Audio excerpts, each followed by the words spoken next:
So hi, everyone, and welcome. I'm Kendall. I'm a member of the Auggie community, and I'm really glad that you guys could join us today. I want to thank you for making time to be here. Know how tough those night wakings can be. Been there, done that. And so this session is really meant to provide real actionable advice. Before we dive in, just also want to introduce Auggie. For anyone who's new, Auggie is a platform built for new and expecting parents, a place where you can connect with other parents in a community, get real recommendations from people who've been there, products, services through the marketplace. It's meant to be your go-to village online. For today's webinar, we're lucky to have Unnati Patel join us. Unnati is a certified sleep consultant based in Atlanta and founder of Nested to Rested. She'll walk us through why your child might be waking up in the middle of the night, what you can do to help them to get more sleep, help you get more sleep. And no matter what age your kids might be, the goal is for you to leave with tools that you can put to use tonight. So a couple of things before we begin. If you have questions during the webinar, add them to the chat, and then we'll address them towards the end. And chances are if you have a question, someone else has it. So just go ahead and put it in so we can get that out to everyone. All right, let's get started. Okay. Hi, everyone. Welcome. Happy Thursday. My name is Unnati. I am going to quickly share my screen here and pull up the slides. Give me some thumbs up if you can see this over on your end for me. Perfect. Perfect. Okay, so today we are going to be talking about the 6 steps to end your baby's night wakings. Before we get started, I just want to say a heartfelt thank you to everyone on Auggie's team, including Lily and Laura, who I've been chatting with over email, and everything has been amazing. And I'm so excited to partner with Auggie. And it's really special and dear to my heart because it really has a similar mission behind Auggie and myself, because I had no village. So I really, really wish that I had something like Auggie when I first became a mom back in 2017. So if you're in here, I'm so happy you are, and you're going to get every support that you need throughout your motherhood journey and beyond. So excited about this. And I know those nights can be so hard, but I want you to hang on. You know, it's a season, as I like to say. It's a season. You're going to pass it, and hopefully you can implement some of the tools that I'm going to share with you today on today's webinar and implement it. Okay, so let's get started. So my proven 6-step method to help your baby sleep through the night is not, it does not include cry it out at all, even though there's some confusion like, okay, I don't want to sleep train because it has cried out methods. Well, let me be honest with you. Sleep training does not have to include cry it out. Yes, cry it out is a type of sleep training method, but it is not something that you have to use. It's not something I use in my practice over at Nested to Rested Sleep. And instead, we really focus on a holistic approach when it comes to your baby's sleep. And that's what we're going to be focusing on today's webinar. Okay, so drop in the chat where you are in your motherhood, parenthood journey right now. Are you A, sleep deprived and tired? Do you feel like you have no time for yourself? B, or is just mom guilt just taking over and you're doubting everything right now? Or you can be all of the above, or just one or two things. You know, let me know in the chat. I will be honest with you. I was all of these things when I first became a mother. My journey to motherhood was not an easy one by any means. I went through years of infertility, ended up going through IVF. Luckily, my IVF cycles were successful. Implantation worked great. And you see my little baby here that I'm cuddling. And I had very similar thoughts that you might have as well regarding sleep training, the fear, the doubts, and all the things. So I basically just slept with her for the first 3 to 4 months, and even beyond that as well. But I hit my breaking point. I hit my breaking point like we all eventually do, right? And I was like tired, sleep deprived. I felt like I was losing myself. And I had a spouse that was helpful to whatever he could do, right? He's a physician, so he had long working hours at that time, and it was all on me. It was all on me, and it was very, very new, as I'm sure it is for a lot of us entering motherhood, parenthood, right? So I was just very overwhelmed. I was using all the associations. At that time, the Rock and Play was not recalled. It is no longer available and recommended to use, but I was even using the Rock and Play to get her to sleep. I was using everything that I could. Mostly she relied on contact sleep. And, by the time she was like 4 months and that 4 month sleep regression hit, give me some hand raises if you've been through that. I sure have. And I was like, nope, I'm changing things around. And my background in research really allowed me to dive in pediatric sleep research and implement some of the methods that I came across. And I got her to sleep better, not perfect, right? But better. And then as soon as I did that, we traveled and I hit a regression again upon coming back home. And if you want to read more about my story, I have a blog on that. Send me an email. I will send you some more information on that. But I got over it. And it was about 9 to 10 months before she started sleeping through the night and giving me those 10 to 11 hour stretches. But we got there. We got there, and I was able to implement similar strategies with my second, and I got him sleeping 4 to 6 hours by 2 months and 10 to 12 hours by 4 months, given all of the challenges we had with him. He had jaundice for 3 months. He had eczema. He still has eczema, poor guy. He had reflux for the first 8 months. So if I can do that with all of the challenges he had, then I know you can do this for yourself as well. And I'm hoping you can implement some of the strategies that I'm sharing with you in today's webinar with your little one as well. So I want to make sure that you're in the right place. This webinar and the strategies I talk about are great for babies between 4 months and 5 years old. Now, you can definitely implement some of these things with a newborn, and I will let you know if those are appropriate for a newborn as well. And if your baby's having multiple night wakings, they're not sleeping longer than those 4 to 6 hour stretches. They're waking up fussy from naps and in the morning. They just seem overtired. They're having short naps. They may have sleep associations, and they're not going to sleep independently or with minimal fuss and support from you. And their schedule just seems all over the place. Okay. Now, this is not for you if you are looking for sleep training help, right? We are not focusing on sleep training. We are talking about the 6 steps to help you reduce your baby's night wakings here. And these are holistic steps, and they do not include sleep training or cry it out methods.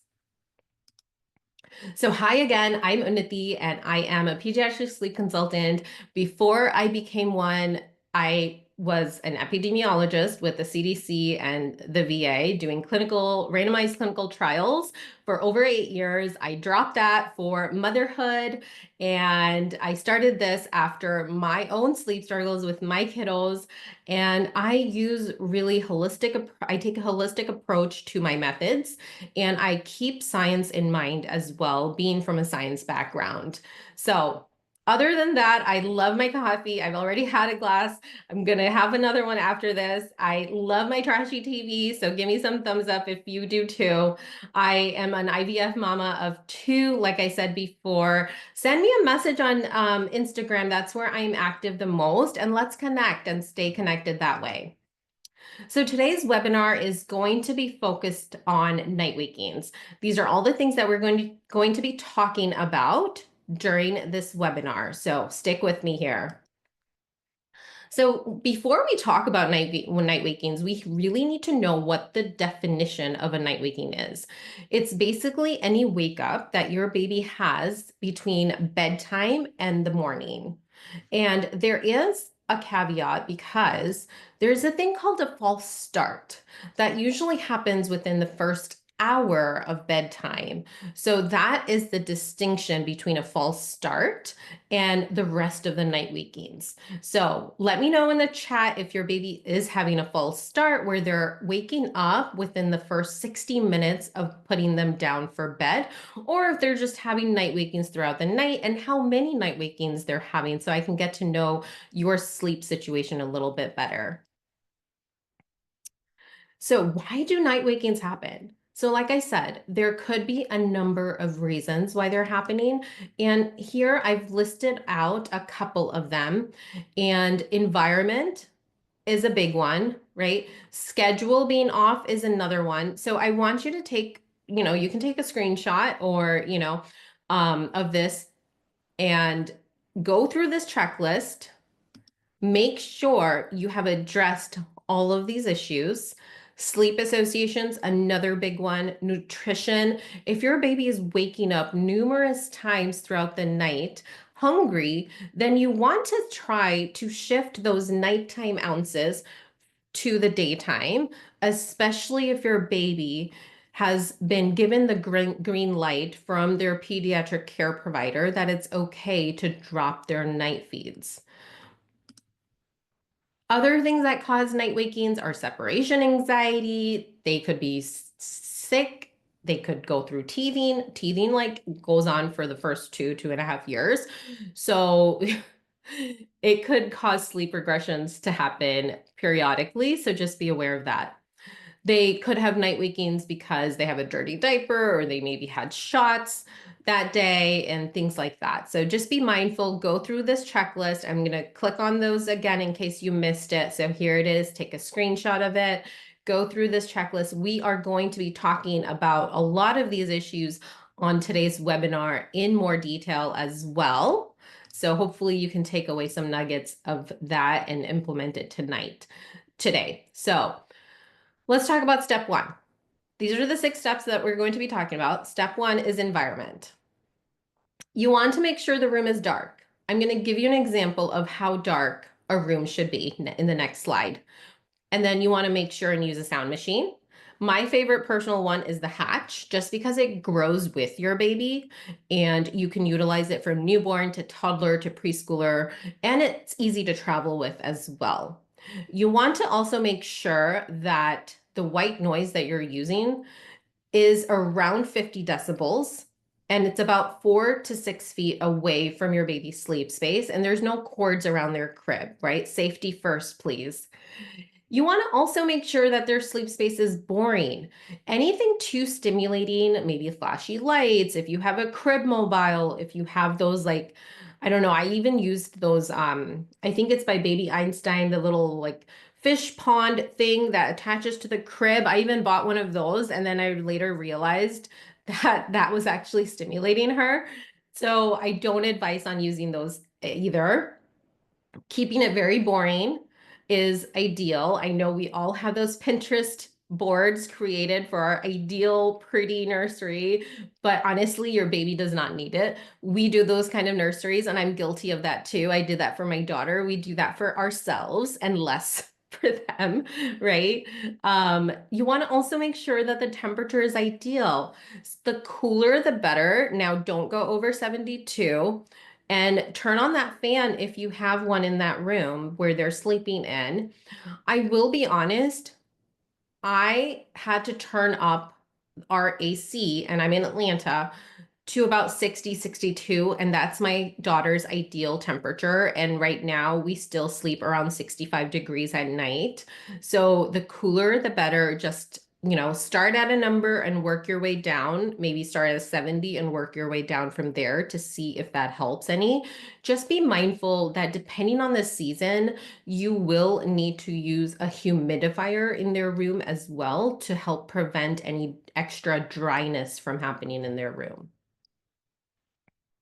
So this is how dark the room should be. Okay, this is one of my clients that I worked with, and I basically told her to, her curtains were fine. We just needed to work on that little bit of light that was coming from the top of the windows. And we put those Amazon like paper blinds, and I have them linked on my Amazon storefront. You can find those on my website. And So we used those paper blinds. They're about $30 on Amazon.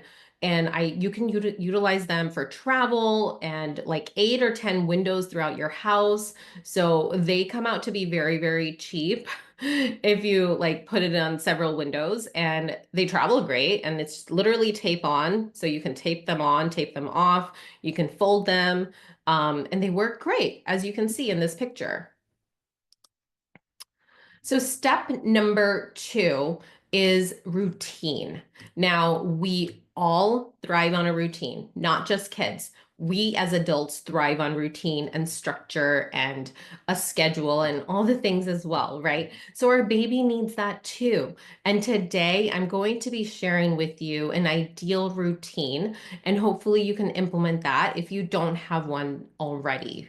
You can start a routine as soon as day 1 from bringing them back home from the hospital. So, having 4 components, researcher Jody Mandel recommends having these 4 components of nutrition, hygiene, physical contact, and communication. So you can pick and choose which one of these things you want.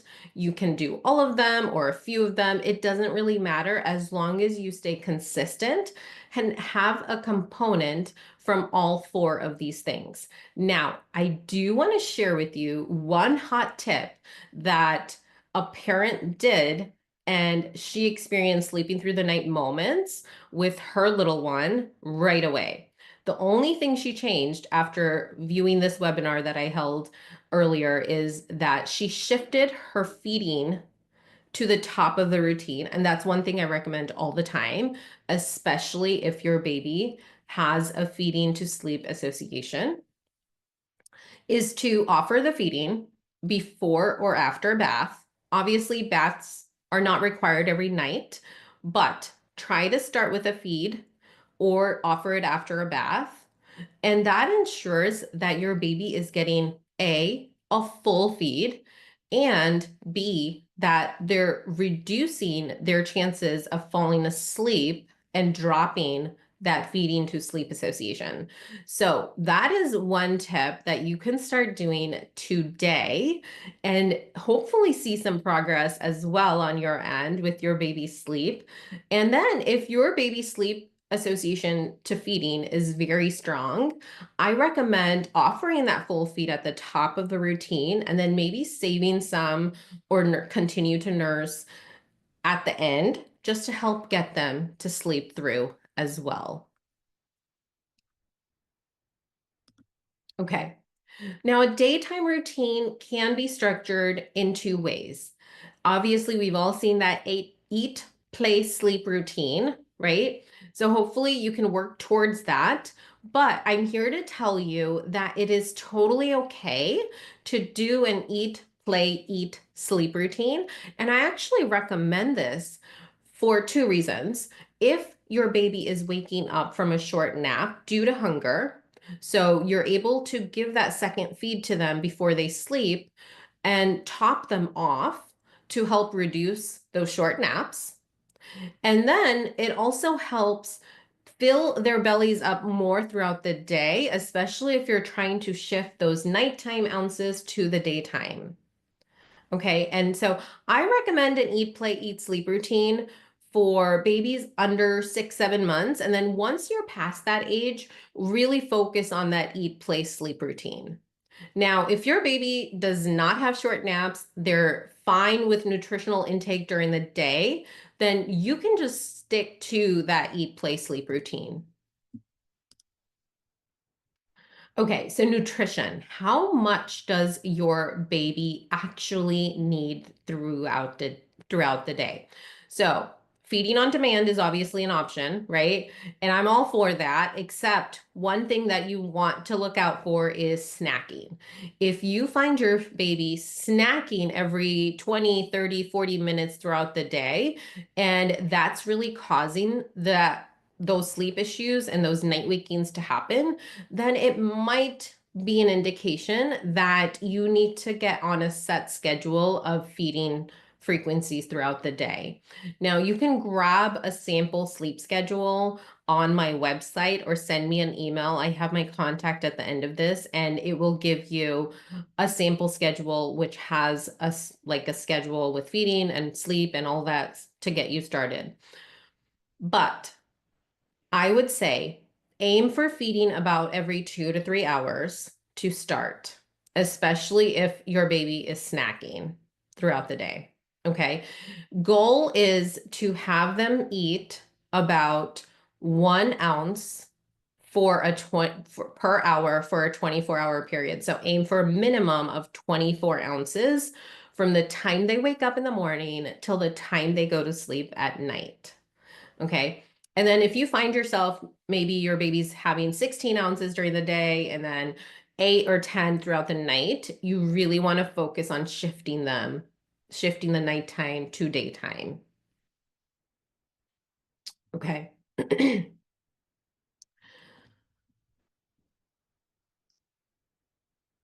One thing that I do want to mention if your baby's on solids, though, with regarding nutrition, is that if your baby's younger than 12 months and they're on solids, I would recommend giving solids after they have a full feeding of milk. Milk is a primary source of nutrition for babies under 12 months, and that's really the focus point.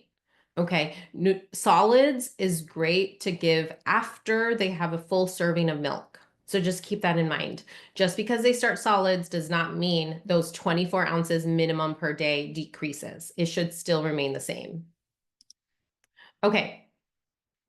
Step number 4 is awake windows. We want to focus on awake windows to help make sure that your baby is not getting overtired throughout the day.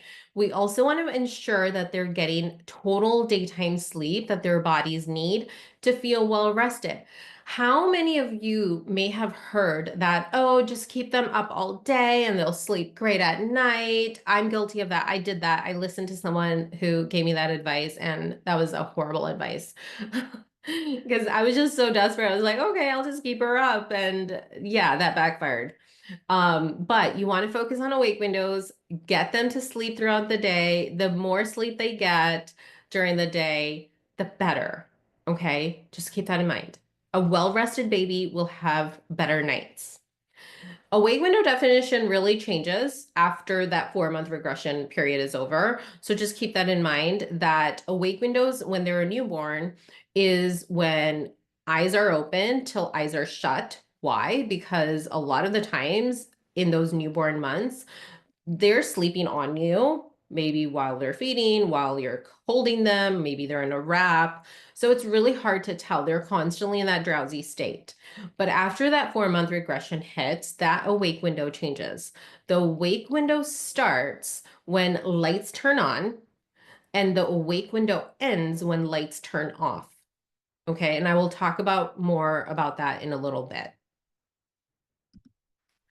So we really want to focus on putting your baby down when they're just tired. I like to call it my Goldilocks principle. We don't want to put them under tired. We don't want to wait till they're overtired. We want to get them to be just tired and then put them down for their sleep.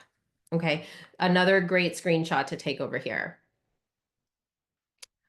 So how do you approach short naps? We want to make sure they're getting enough daytime sleep, right? But then your baby has short naps. They're waking up every 20, 30, 40 minutes and unable to meet that quota of daytime sleep their bodies need to feel well rested.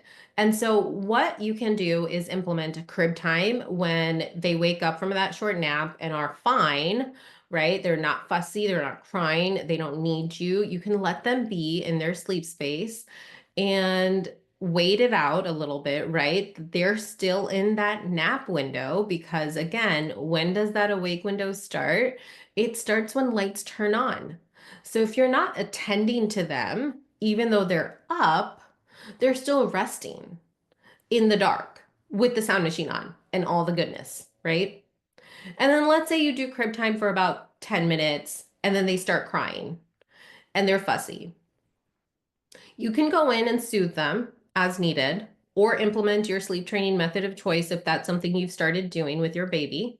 And if not, just pick them up, hold them, sit down in that rocking chair and do a contact nap to help top off that short nap with some more sleep or rest time. Now, if your baby falls asleep while you're holding them, great. Let them sleep until you see fit to end the nap time, right? But if they don't sleep, then continue to hold them maybe for another 10 minutes, 15 minutes, whatever it is that will help stretch out that nap rest window for you. And then once that ends, turn on the light. Once you turn that light on, again, your awake window starts. Okay?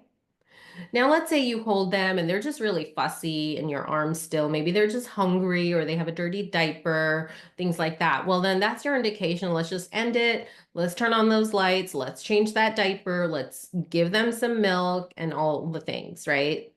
So just use your best judgment on which one of these things is appropriate to do given that short nap. Here is another great screenshot to take of this total daytime sleep needs based on your child's age. Again, these are ranges, and keep in mind that it is totally okay for your baby to fall outside of these ranges as long as it's working for them and they're not becoming overtired. One hot take that I like to share with my clients is in order for them to maintain a balanced circadian rhythm, you need to have some structure. So, how do you have that structure? Well, you need to have them put on a set schedule, maybe have some changes and fluctuations to it, and that's fine. But don't let those changes be more than 30 minutes. So, let's say they had a bad night and your first thought, right? Mine was too, is that, oh, I'm going to just let them sleep in until they wake up because the night was rough. I'm going to sleep in too. But then let's say they sleep in for an hour or two. That just is going to throw your whole schedule off. And that causes some imbalance in their circadian rhythm. And that's something that's going to keep you in that overtired cycle. That's going to keep you in that, fluctuation cycle of sleeping good versus sleeping bad. And so we want to really focus on waking them up within 30 minutes. Okay. My rule of thumb is plus or minus 20 to 30 minutes of their normal sleep schedule. Stick around that. Okay. So if you want to let them sleep in, great, do it. But don't let them sleep in past that 30-minute mark. And then for the rest of the day, just adjust their schedule by about 15 to 20 minutes. So their bedtime could still happen at a normal time. Okay, step 5 is activity. So, how many of you have probably noticed or seen in a camera that your baby is randomly getting up in the middle of the night and just practicing their skills that they're learning? Maybe they're crawling around, maybe they're sitting up, maybe they're chatting it up in the middle of the night, right? Maybe they're holding the crib and trying to pull up. They do a lot of these skills that they're learning in the middle of the night. But if you do them more during the day, during their awake windows, then they're less likely to do them at night. So the more practice they get of all of their new skills that they're learning during the day is going to be ideal. A hot take again is to practice on the floor away from their crib, but also to practice in the crib with their sleep sack on. Why? Because they're in their sleep sack and in their crib for most of that time in a 24-hour period, right? So you want to have them practice in their crib. That's their sleep space. So whatever their sleep space is, practice, practice, practice those new skills that your child is learning as much as possible. Okay. Step number 6, and this is a big one, okay, is consistency. You want to implement a consistent pattern with your child's sleep all the time.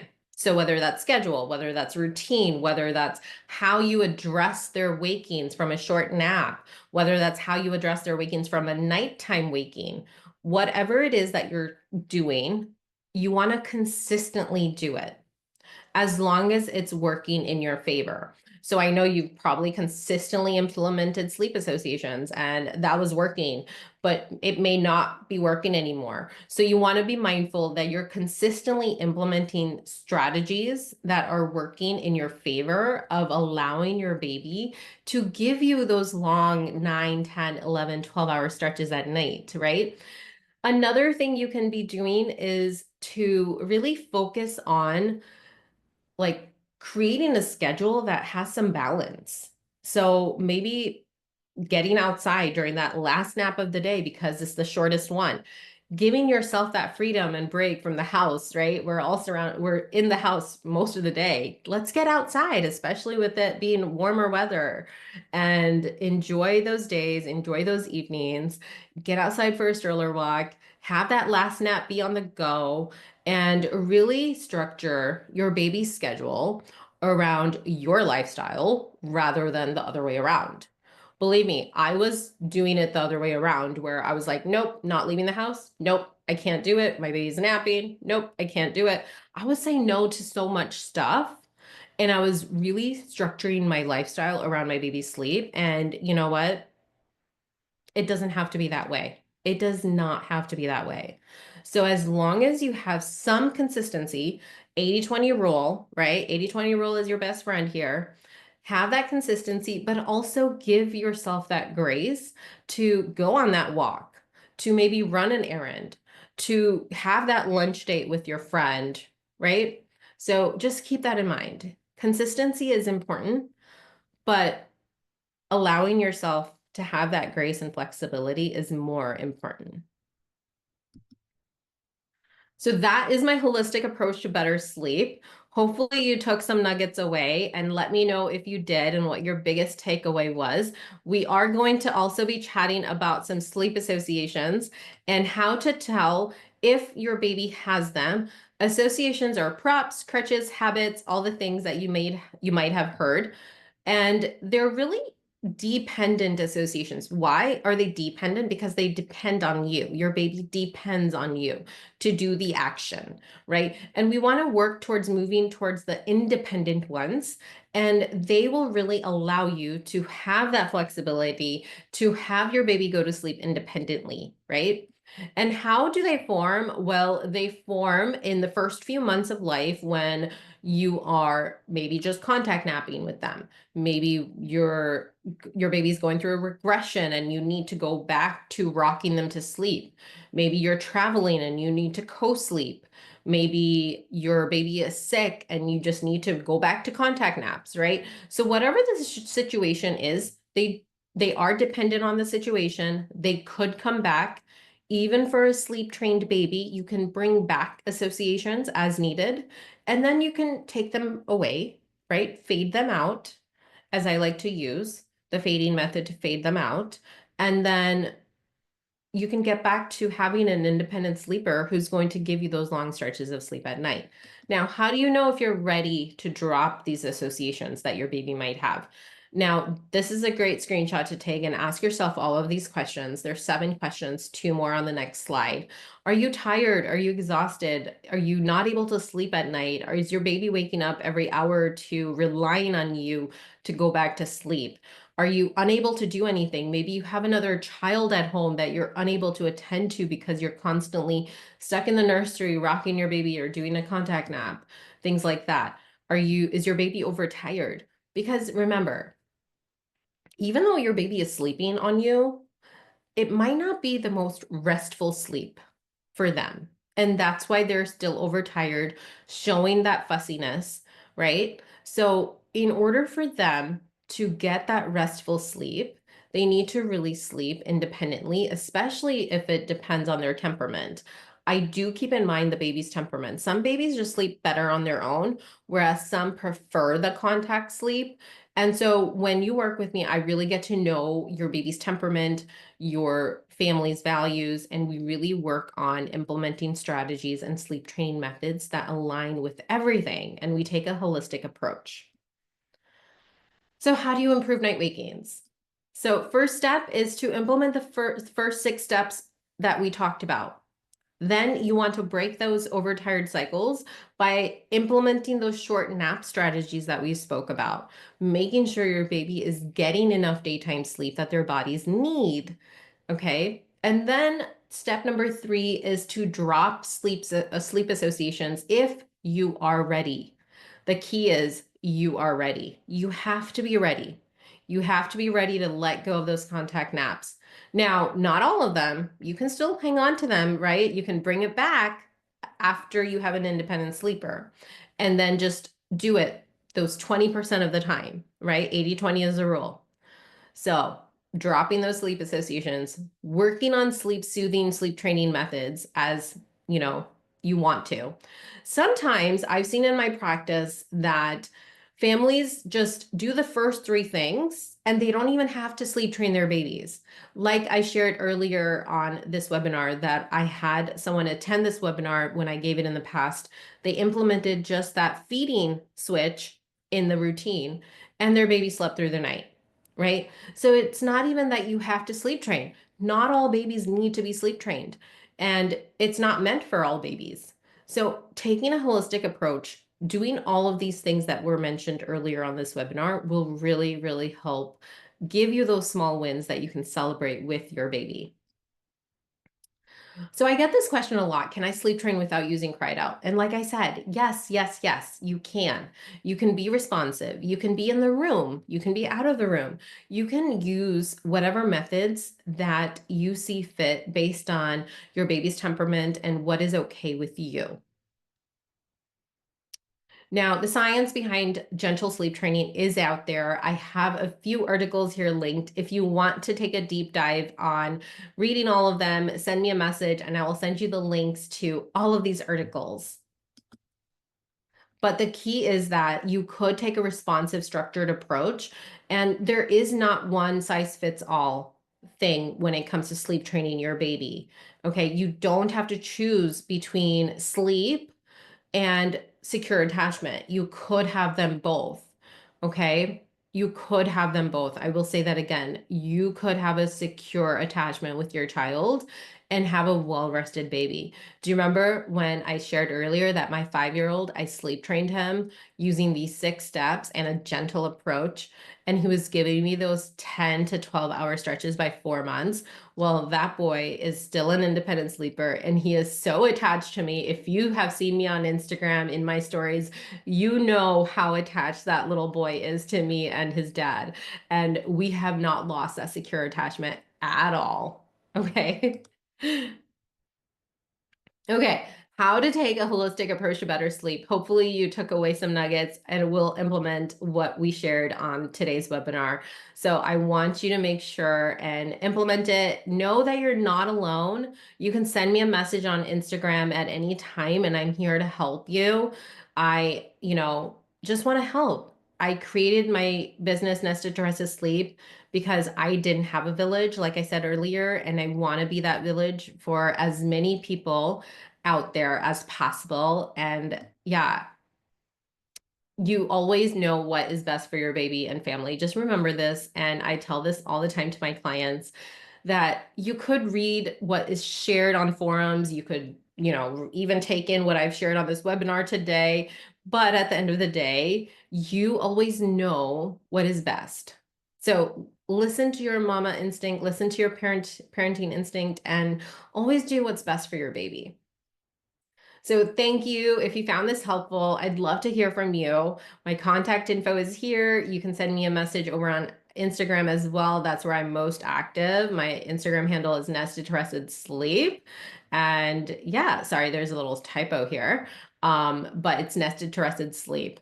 And send me an email, send me a DM, and let's stay connected.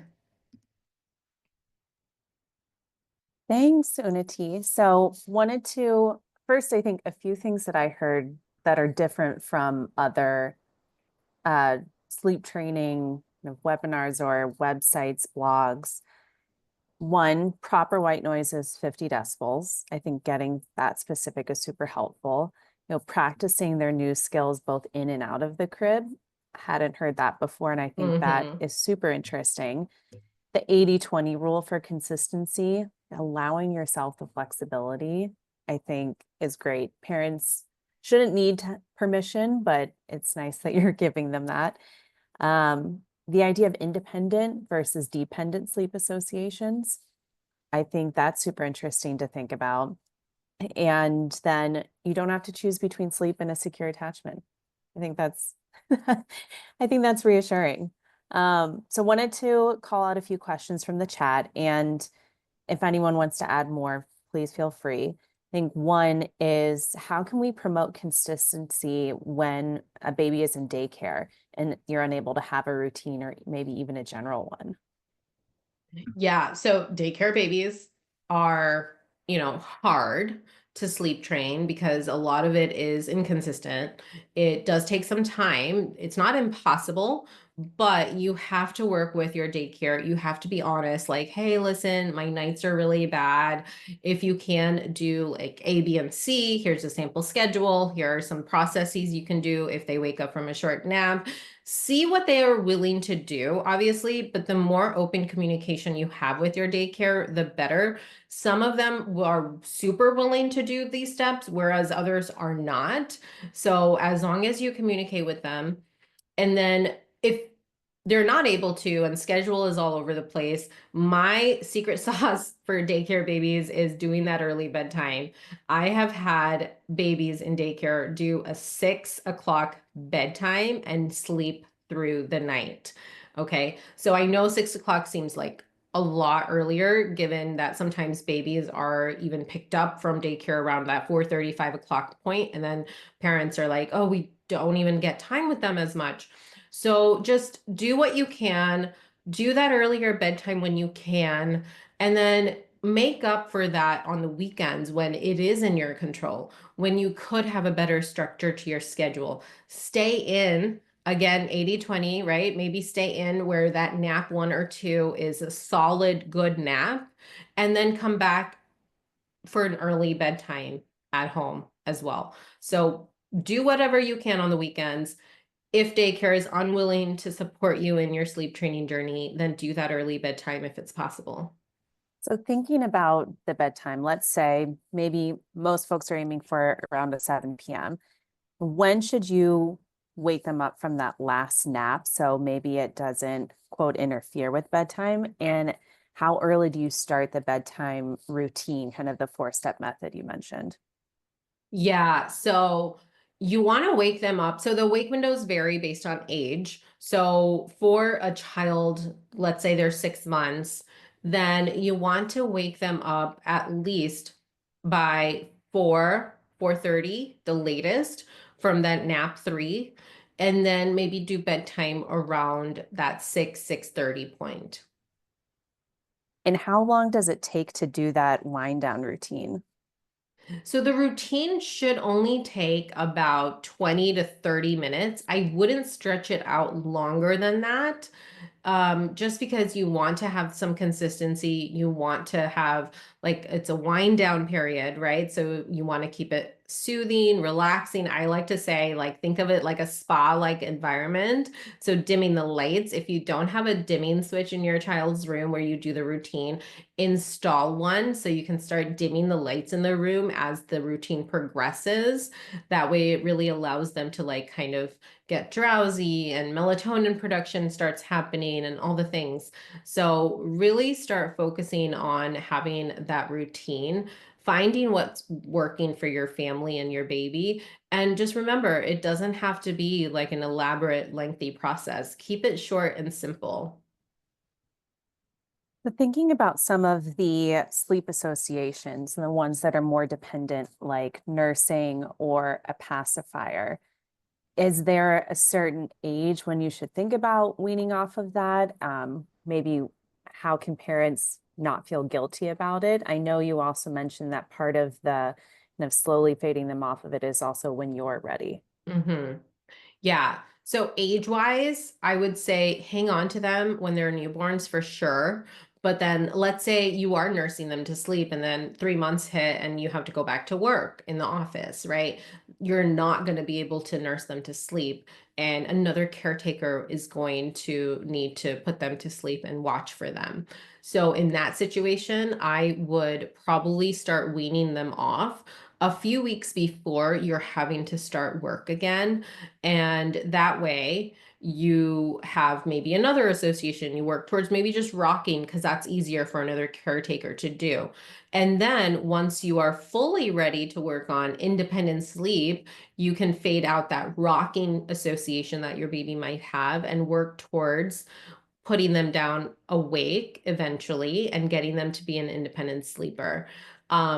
But yeah, doing it whenever you're ready is key. But then again, there's circumstances, right, where we have to do it earlier. And there's no real age, but the earlier you start, I would say start, if you want to start early, do it right before the 4 month regression hits and start fading out the feeding to sleep one, if that is a huge one. And then you can substitute that for rocking to sleep and then slowly fade that out and then do holding to sleep and then slowly fade that out and then, work towards that independent part. There were kind of two related questions around the 7, 8 month old, babies that will wake up as soon as they flip over onto their stomach, or if they wake up and realize their pacifier isn't in their mouth. How might you handle that in the middle of the night? Yeah. So the approach I'd like to take in the middle of the night, if your baby is not sleep trained and you are not implementing any sleep training methods, is to do that pause, right? Really allowing them to kind of get comfortable themselves or maybe find that pacifier themselves and really pausing in the moment is going to help. That pause, again, is totally dependent on you and how your baby is doing. If they're like just fussy, making small little noises here and there, maybe pause for a little bit longer. But if they just wake up and they're just screaming, right? Maybe just pause for a few seconds, like maybe 30 to 60 seconds, and then go in and help them.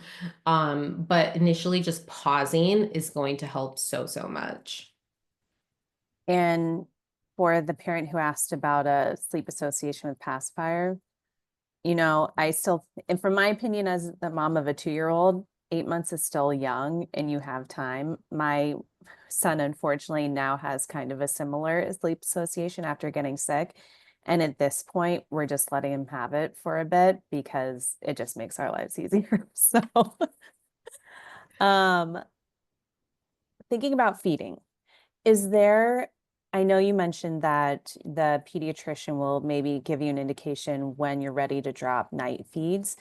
Is there, an age, a weight, or another way that we might think about that, in addition to just trying to get in more food during the day?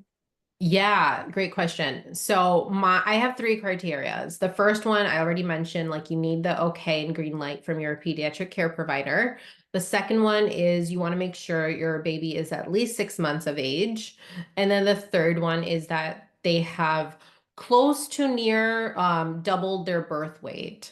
And that usually happens by the 6 month point anyways. But if they're not growing on their own curve, right? Like then you might still want to continue to offer that night feed. But again, your pediatric care provider will definitely be able to provide that answer and give you that green light for sure. But the age is minimum 6 months, and then if they've doubled their birth weight. That's super helpful. For the slightly older babies who are crawling, maybe even walking, how is a sleep sack helpful? And are there certain things you should think about when choosing a sleep sack? Yeah, great question. So I personally love a sleep sack. It does not have to be anything super fancy. I literally used Zippity Zips, which is my all-time favorite for a transitional sleep sack, especially for those babies between like that 3 and 6 month point that might still have that startle reflex and might not be able to roll over on their own as much. So And what's a so transitional sleep sack? yeah, Zippity Zip are the squirrel suits, and I can show you one. I have one right here.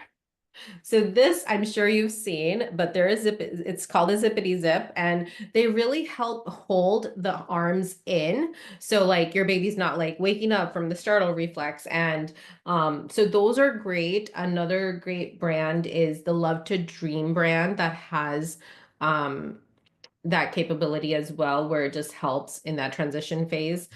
I don't like, personally, the Magic Marlin, right? It's another association. It's super heavy and it's harder for them to flip over and learn that skill.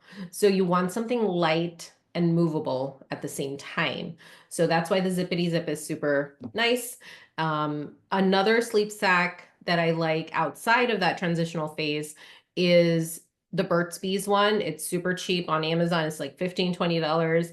You don't need like something super expensive like $60-90 sleep sacks. So get what I would say, get a few to try out with your baby and then return whichever ones that your baby does not like. So when you are using a new product, my hot take is to make sure it smells like you. So you can wash it, that's fine. Wash it without any like fabric softener so there's not like a strong odor to it, and then stick it in your dirty clothes hamper so it smells like you. And so that's really going to help with that separation anxiety as well and give your baby that comfort of being close to you and nearby you. Even though you're not there, they still smell it because it's on their sleep sack. It might also be on their crib sheet. So you can do that same thing whenever separation anxiety starts to creep up. That's a great tip. At the same time, isn't it also recommended, or maybe not recommended, but I've heard others say that they can smell the mother's milk. And so Mm-hmm. that might get in the way of falling asleep outside of contact naps. Yeah, it does. So them smelling the mother's milk, especially for breastfeeding moms, right? If you're close by, they can smell it. But if you put some of that milk on their sleep sack or crib sheet, it's not really going to help them wake up because they smell it. It's actually going to provide that comfort that they need, that feeling that they're close by. And they'll wake up naturally if they're really hungry. They'll just wake up for the milk. But having that milk smell, having your mom smell on their stuff is not really going to cause that wake up. It's actually going to help prevent it. Okay, that's helpful. And maybe Yeah. two more questions. One, if your baby can fall asleep initially very well, but then overnight is unable to self-soothe or go back to sleep, how do you start to think about approaching that? Yeah, great question. So if they fall asleep independently at the start or initial of naps and bedtime, then I would focus on that checklist that I shared earlier. Maybe it's related to nutritional intake. Maybe they need some more ounces during the day. Maybe it's related to environment. Maybe it's related to their daytime sleep needs. So you really want to focus on you going through that checklist, making sure everything is considered, everything is marked off, you've like fixed it if it needs to be improved, and all the things. That checklist will really, really help you guide on what you can do outside of sleep training, especially if your baby goes to sleep awake naturally. And last question, is there anything that can help for sleeping more during periods of teething or sickness, or is it really just about trying to survive that? Yeah. When your baby is sick, so I'm going to answer sickness and teething separately because I take different approaches to those. So if your baby's sick, or let's say they had shots and they have a slight fever, I would do more contact sleep. It's totally fine. So maybe do like that last nap of the day, or maybe one or two naps throughout the day if your baby's on multiple naps, and just do a contact from start to finish, right? Let them like not fuss too much throughout the day either. So like attend to them right away, maybe like give them more nutrition throughout the day, feed them, things like that. Provide as much comfort as you can during the day and hold them. If you can't really hold them and sit with them, maybe use a carrier or a wrap or something like that, especially if you have more than one child to attend to. But just really holding them and giving them that comfort throughout the day will really, really help. And for teething, what I like to do is get a clean washcloth, wet it, put it in a Ziploc bag, stick it in the freezer for about 30 to 40 minutes, and then use that on their gums and just keep doing that throughout the day and do it especially before you feed them and after and before sleep. And that's really going to help numb their gums and reduce that pain, especially if you don't want to rely on too much pain medicine, right? But numbing the gums is going to be your key because that'll really help alleviate some of those pain symptoms and get them to go to sleep faster and stay asleep longer. Well, thank you, Unity, for your time today. This was super helpful. As a reminder for everyone, the recording will be sent out, but would also recommend following her on Instagram. Can you share your Instagram handle? Yeah, let me stick it in the chat. And for everyone on the session today, also tell your friends about Auggie. There's so many great events every week. And the best way to join is by signing up and downloading the app. All right. Well, hope everyone has a great rest of the week, and hopefully you can start using some of these tips tonight. Thank you. Thank you so much for having me. Thanks all.